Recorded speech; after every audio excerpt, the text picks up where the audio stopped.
Assalamualaikum warahmatullahi wabarakatuh. Perkenalkan, nama saya Muhammad Faris Rafiq, CPNS dari Kementerian ATR BPN.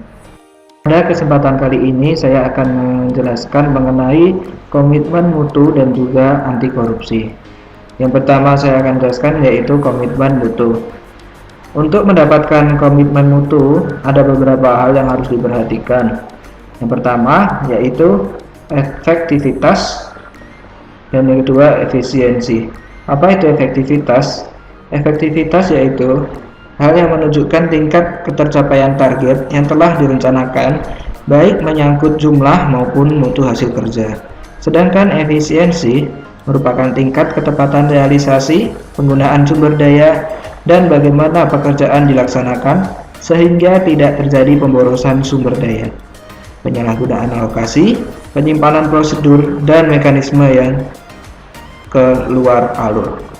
Kemudian, karakteristik ideal dari tindakan yang efektif dan efisien antara lain yaitu yang pertama penghematan, yang kedua ketercapaian target secara tepat sesuai dengan yang direncanakan, yang ketiga pekerjaan dapat diselesaikan dengan cepat dan tepat, serta terciptanya kepuasan semua pihak termasuk pimpinan, pelanggan, masyarakat, dan pegawai itu sendiri. Konsekuensi dari penyelenggaraan kerja yang tidak efektif dan tidak efisien adalah ketidakcapaian target kerja, ketidakpuasan banyak pihak, menurunkan kredibilitas instansi tempat bekerja di mata masyarakat, bahkan akan menimbulkan kerugian secara finansial. Selain efektivitas dan efisiensi, karakteristik ideal dari tindakan yang berorientasi mutu dalam penyelenggaraan pemerintah dan pelayanan publik antara lain diarahkan untuk meningkatkan kepuasan masyarakat sebagai pelanggan, baik menyangkut layanan menuju pada producer view maupun customer view. Proses implementasi manajemen mutu diawali dengan menganalisis masalah yang telah diidentifikasi, kemudian menyusun rencana mutu. Yang selanjutnya yaitu melaksanakan pekerjaan berbasis rencana mutu, kemudian mengawali pelaksanaan dan mengawasi ketercapaiannya, dan merancang upaya peningkatan agar dapat membangun kredibilitas lembaga pemerintah.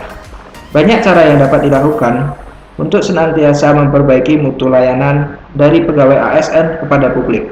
Misalnya, memahami fungsi, tugas pokok, dan peran masing-masing, berkompeten pada bidang pekerjaannya, memiliki target mutu layanan, memahami karakter masyarakat yang membutuhkan layanan, menguasai teknik pelayanan prima, dan memberikan layanan prima dan bersedia menerima kritik untuk memperbaikan ke depan. Mutu kinerja aparatur dalam memberikan layanan kepada masyarakat dewasa ini masih banyak yang tidak mengindahkan ketentuan peraturan perundang-undangan. Masih banyak ditemui berbagai praktik yang menyimpang yang dilakukan oleh oknum aparatur yang tidak bertanggung jawab ketika mereka memberikan layanan publik. Pelayan publik yang bermutu merupakan wujud akuntabilitas dari pemerintah selaku penyedia layanan publik. Pelayanan publik yang bermutu akan menciptakan kepercayaan publik kepada pemerintah. Posisi pegawai ASN sebagai aparatur memiliki tanggung jawab utama untuk memberikan pelayanan kepada masyarakat. Aparatur bekerja untuk kesejahteraan dan kepuasan masyarakat melalui pelayanan yang adil dan bermutu. Faktor-faktor yang bisa menjadi pendorong sekaligus menghambat upaya untuk meningkatkan kinerja aparatur yang kreatif, inovatif, dan komitmen terhadap mutu antara lain perubahan pola pikir, kemudian pergeseran budaya kerja, perbaikan tata kelola, serta adanya good corporate governance. Inovasi layanan akan membawa perubahan yang dapat meningkatkan kepercayaan publik terhadap institusi pemerintah. Pelayanan publik yang bermutu merupakan wujud akuntabilitas pemerintah selaku penyedia layanan publik. Pelayanan publik yang bermutu akan menciptakan kepercayaan publik kepada pemerintah. Mutu dalam pelayanan publik meskipun penting dan harus dilakukan sebagai suatu akuntabilitas nyata, tidak terlepas dari motivasi politik membuat kebijakan dan kinerja organisasi pemerintah. Untuk itu, penciptaan pertanggungjawaban kepada pelanggan semakin menekan organisasi-organisasi pemerintah untuk memperbaiki hasil-hasil mereka, tidak sekedar mengelola sumber daya mereka.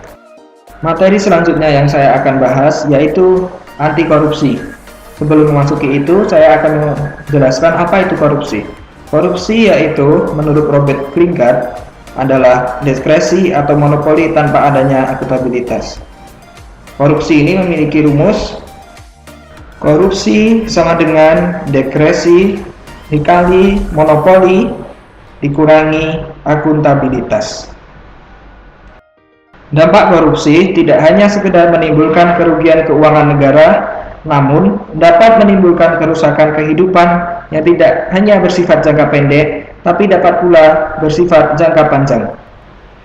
Membahas fenomena dampak korupsi sampai pada kerusakan kehidupan dan dikaitkan dengan tanggung jawab manusia sebagai yang diberi amanah untuk mengelolanya, dapat menjadi sarana untuk memicu kesadaran diri pada PNS untuk anti korupsi.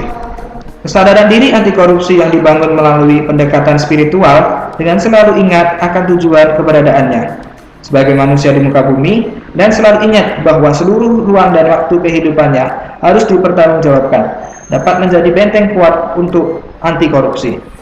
Tanggung jawab spiritual yang baik pasti akan menghasilkan niat yang baik dan mendorong untuk memiliki visi dan misi yang baik, hingga selalu memiliki semangat untuk melakukan proses atau usaha terbaik dan mendapatkan hasil terbaik agar dapat dipertanggungjawabkan juga secara publik. Kata kunci untuk menjauhkan diri dari korupsi adalah internalisasi integritas pada diri sendiri dan hidup atau bekerja dalam lingkungan yang menjalankan sistem integritas yang baik. Penanaman nilai integritas dapat dilakukan dengan pendekatan beragam cara.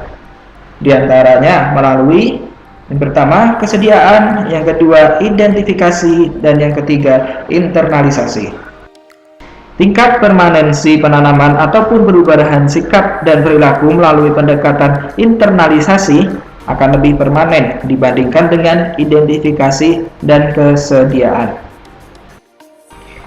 Beragam jenis dan bentuk sistem integritas untuk menjaga suatu organisasi mencapai tujuannya secara berintegritas, diantaranya yang pertama, kebijakan perekrutan dan promosi, yang kedua, pengukuran kinerja, yang ketiga, sistem dan kebijakan pengembangan SDM, 4, pengadaan barang dan jasa, yang kelima, kode etik dan pedoman perilaku, yang keenam, laporan harta kekayaan penyelenggaraan negara, dan yang ketujuh, program pengendalian gratifikasi dan lain sebagainya.